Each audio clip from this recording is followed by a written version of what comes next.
Permintaan OPM tak diterima. Kemenhan tak ingin ditawar lagi. KKB bukan mewakili Papua. Kementerian Pertahanan atau Kemenhan Republik Indonesia menolak dengan tegas permintaan dari Organisasi Papua Merdeka, OPM, yang sering digaungkan oleh gerombolan tersebut. Kemenhan menyebut, permintaan OPM itu justru memecah belah persatuan di tanah Papua. Permintaan OPM itu adalah memisahkan diri dari Indonesia, alias memerdekakan diri. Kepala Biro Informasi Pertahanan Sekjen Kemenhan RI, Brigjen TNI Frega Wenas Inkiriwang mengatakan, pihaknya tidak bisa menerima narasi yang selalu diluk-lukan oleh OPM untuk memisahkan diri itu. Ia mengatakan, Papua sudah jelas merupakan kedaulatan dari Indonesia dan diakui di dunia internasional.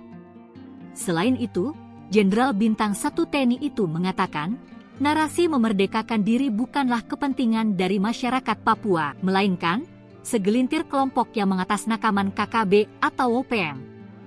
Ia pun menunjukkan bukti bahwa ada orang asli Papua yang menjadi menteri dalam kabinet pemerintahan saat ini. Kemenhan, lanjut dia, terus mendukung kebijakan pemerintah pusat dengan segala sumber daya yang dilakukan, baik dalam konteks militer pertahanan maupun mendukung pembangunan daerah.